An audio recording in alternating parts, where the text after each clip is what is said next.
बिस्मिल्लाहिर्रहमानिर्रहीम। अस्सलाम वालेकुम। मैं हूं वसीम इरशाद वड़ाइच।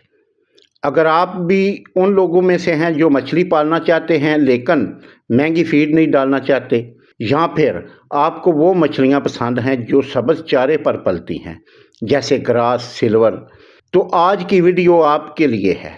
क्योंकि आज मैं आपको एक ऐसी मछली दिखाने वाला हूं जो बायोफ्लाक में भी सब्ज़ चारे पर पल सकती है। ये कोई आम मछली नहीं, ये है पाकू मछली। ये देखें, मेरे बायोफ्लाक टैंक में ये सामने सब्ज़ चारा पड़ा हुआ है और आप खुद देख लें इसने ये कितने शौक से खाया है और रेगुलर खा रही है। सिर्फ सख्त तने बचे हुए हैं और ये नरम तने भी खा जाती है।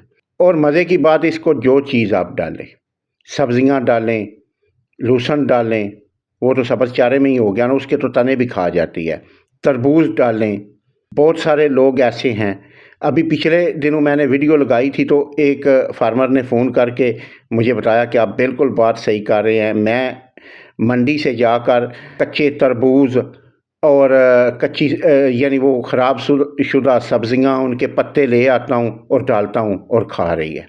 यानी हर चीज़ खा लेती है और गोश्तखोर भी है। अगर आप फीड का ख़र्चा कम करना चाहते हैं तो ये मछली आपके लिए बेहतरीन ऑप्शन है।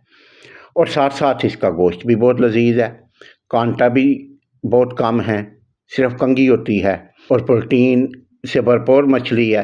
जिन लोगों का ये सवाल था कि बायोफ्लाक में सब्ज़ चारे वाली मछली क्या पाल सकती है कि नहीं पाल सकती, उनको तो जवाब मिल गया कि बिल्कुल पाल सकती है। सिर्फ इसका थोड़ा ध्यान रखना पड़ता है कि जो हमने सब्ज़ चारा डाला है, जो तने बच गए हैं, उनको रोज़ाना का रोज़ाना अपने टैंक से निकाल दें।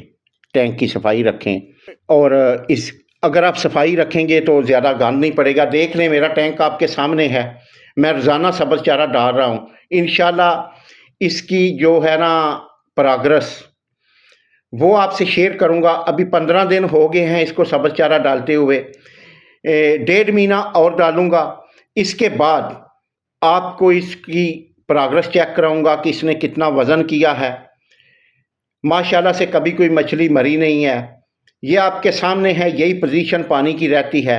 हाँ, ये मैं करता हूँ कि इसका तकरीबन 30% जो पानी है ना, वो 4-5 दिन बाद ड्रेन करके नया डालता हूँ। अभी देख ले, मैंने डाउन किया हुआ है, फिर भर दूँगा। तो दोस्तों, ये आपसे शेयर इसलिए किया है कि बहुत सारे हमारे दोस्त ऐसे हैं जो मछलियाँ हैं ना, इनकी तरफ इसलिए नहीं आते कि ये फीड पर पलती हैं और वो फीड अफोर्ड नहीं कर सकते।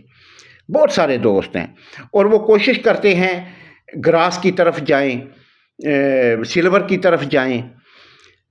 इसलिए ये ओपन पाउंड वालों की बात कर रहा हूँ।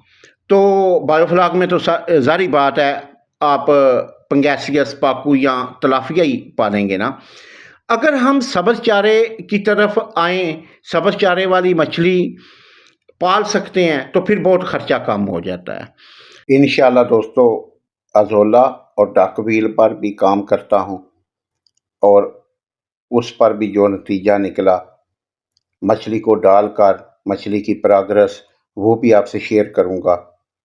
अभी इंशाल्लाह नई मछली पंगैसियस डाल लेते हैं ना, तो फिर अज़ोला और डकव्हील पर काम शुरू करूँगा। तो इंशाल्लाह अगली वीडियो में मुलाकात होगी। तो जो दोस्त भी किसी किस्म का किसी के ज़हन में सवाल हो तो वो पूछ सकता है। बायोफ्लाक टैंक लगाने के मतलब या फार्मिंग के मतलब कोई भी सवाल हो, बिला झिझक आप पूछ सकते हैं। इंशाल्लाह मैं हाज़िर हूँ। ओके जी, खुदा हाफ़िज़। दुआओं में याद रखना।